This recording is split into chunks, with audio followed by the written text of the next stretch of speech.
Iran Israel युद्धाची झळ भारताला सुद्धा आता बसू लागलेली आहे। गॅसचा तुटवडा निर्माण झाला आणि त्यामुळे सर्वसामान्य माणूस हा अडचणीत आलाय। छत्रपती संभाजीनगरच्या वाळूज भागामध्ये घरगुती गॅस सिलेंडर मिळवण्यासाठी नागरिकांना थेट भर उन्हात रांगा लावाव्या लागल्या। तर कुठे आरपीएफ तर कुठे बंदोबस्तासाठी पोलिसांचा फौजफाटा तैनात करण्यात आलेला होता। धुळे शहरामध्ये सिलेंडरवरून एसआरपीएफ जवान आणि नागरिकांमध्ये वाद निर्माण झाला होता। यावेळी धक्काबुक्की सुद्धा झाल्याचं पाहायला मिळालं। तर सध्या घरगुती गॅसचा तुटवडा आहे आणि त्यामुळे नागरिक गॅस एजन्सी बाहेर रांगा लावतायत।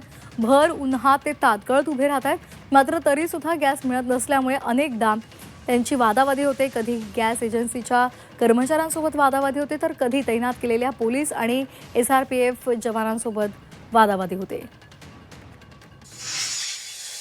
4 दिवसापासून सिलेंडर घ्यायला येते। मला यायला 100 रुपये रोजचा खर्च लागतोय। जाणं येणं रोजचं सिलेंडर रिकामा असेल तरी ऑटोवाला 50 रुपये घेतोय। 100 रुपये खर्च 4 दिवसापासून ते कंडिशन आहे। आणि एक तर जेवण नाही भेटत, परेशानी इथं आहे। उन्हामध्ये आतापर्यंत थांबले, आता इथं सावलीला थांबले मी।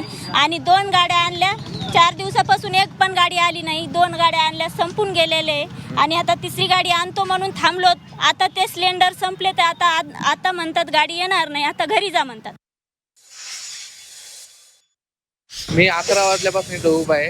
आता उन्हाचा तडाखा पण असा आहे की आता नको नको झाले, पण उद्या खायचंय म्हणून आज मला गॅस भरणंच आहे। कारण घरचा पण गॅस संपत आलाय।